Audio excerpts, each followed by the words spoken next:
शादी हुई, खुशहाल जिंदगी चल रही थी, लेकिन फिर अचानक पत्नी ने लगाया 498 ए दहेज उत्पीड़न का केस और पूरा परिवार सलाखों के पीछे बिना किसी ठोस सबूत के सिर्फ और सिर्फ एक शिकायत पर पति, सास ससुर, देवर, चाचा, बुआ सब के सब आरोपी। लेकिन अब जो है वो ऐसा नहीं होगा। सुप्रीम कोर्ट ने एक ऐतिहासिक फैसला सुनाया है और बीएनएस की धारा 248 अब झूठे केस करने वालों के ऊपर सीधा वार करेगी। तो अगर आप या आपका कोई जानने वाला झूठा केस का शिकार हो गया है या फिर आप जानना चाहते हैं कि झूठे केसेस से आप कैसे बचें, तो इस वीडियो को एंड तक पूरा जरूर देखिएगा। तो सबसे पहले हम केस का बैकग्राउंड जान लेते हैं कि कब शुरू हुआ झूठे केसेस का खेल। दोस्तों, आईपीसी का सेक्शन 498 ए ये धारा पति और उसके परिवार के द्वारा पत्नी के साथ क्रूएलिटी को अपराध मानती है और इसमें गिरफ्तारी तुरंत हो सकती है।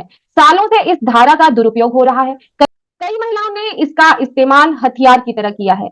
हथियार की तरह रिश्तेदारों को झूठा फंसाने के लिए इस धारा का यूज किया है। ब्लैकमेल और बदले की भावना से भी कई बार इस धारा का इस्तेमाल किया गया है। इसके साथ ही तलाक और मुआवजे के लिए भी इस धारा का भर भर के मिसयूज किया गया है। दोस्तों, क्या आप जानते हैं सुप्रीम कोर्ट ने खुद कहा था कि 498 ए के 80% केसेस जो हैं वो फेक होते हैं। तो दोस्तों, अब बात करते हैं सुप्रीम कोर्ट के इस ऐतिहासिक फैसले के बारे में, जिसमें कि ससुराल वाले और रिश्तेदारों को जो है वो राहत दी गई है। चलिए जानते हैं सुप्रीम कोर्ट के इस ऐतिहासिक फैसले को अब इस वीडियो में। दोस्तों, केस का नाम था गेंदम झांसी वर्सेस तेलंगाना स्टेट। ये सुप्रीम कोर्ट का जजमेंट है 2024 का। दोस्तों, इस केस में महिला ने पति, सास ससुर, देवर, चाचा, बुआ सबके ऊपर केस कर दिया था। इस केस में सुप्रीम कोर्ट ने कहा कि सिर्फ पति या सास ससुर के ऊपर आरोप है तो बाकी रिश्तेदारों को आरोपी नहीं बनाया जा सकता है। रिश्तेदार दूसरे शहर में रहते हैं तो वो क्रूरता के आरोपी कैसे हो सकते हैं, ये प्रश्न था सुप्रीम कोर्ट का। अगर कोई रिश्ता पारंपरिक सम्मानजनक दूरी बनाए रखता है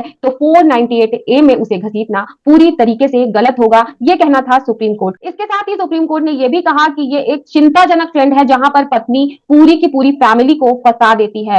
कोर्ट ने आदेश दिया कि बिना ठोस सबूत के रिश्तेदारों के खिलाफ एफआईआर नहीं होनी चाहिए। मतलब कि अब किसी भी निर्दोष रिश्तेदार को फंसाना इतना ज्यादा आसान नहीं होने वाला है। अब आते हैं बीएनएस 2023 में शामिल हुई नई धारा 248 के ऊपर, जो कि झूठे केसेस करने वालों के ऊपर में सीधा वार करती है, यानी कि सीधा हमला करती है। दोस्तों, बीएनएस की धारा 248 झूठा केस करने पर इसके अंतर्गत सजा का प्रावधान है। अगर कोई व्यक्ति जानबूझकर झूठा केस दर्ज कराता है, किसी को फंसाने या फिर बदला लेने के मकसद से उसके ऊपर कोई मुकदमा दर्ज कराता है, तो उससे 5 साल तक की सजा हो सकती है। इसके साथ ही 2 लाख रुपए तक का जुर्माना भी उसे भरना पड़ सकता है। सोचिए, कल तक जो लोग 498 ए का गलत इस्तेमाल कर रहे थे, अब वो खुद जेल जा सकते हैं। दोस्तों, अगर आपके ऊपर 498 ए या फिर कोई झूठा केस हुआ है तो आपको बिल्कुल भी घबराने की जरूरत नहीं है। आपको सबसे पहले सबूत इकट्ठा करने हैं, जैसे कि call recording, messages, CCTV footage, bank statement या कोई विटनेस वगैरह। इसके साथ ही आपको एफआईआर की कॉपी लेनी है और देखना है कि क्या कोई ठोस सबूत दिया गया है या फिर सिर्फ और सिर्फ आपके ऊपर में एलिगेशन लगाया गया है।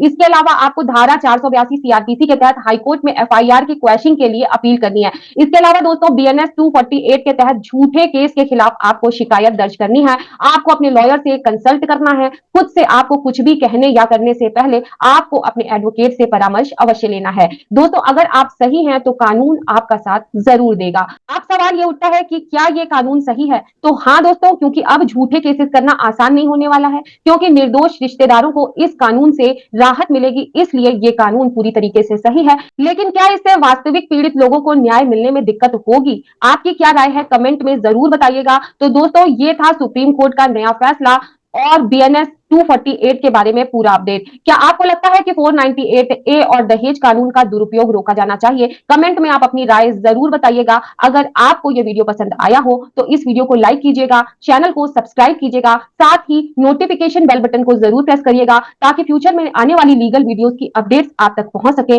मिलते हैं अगले वीडियो में, तब तक के लिए स्टे अवेयर, स्टे लीगल।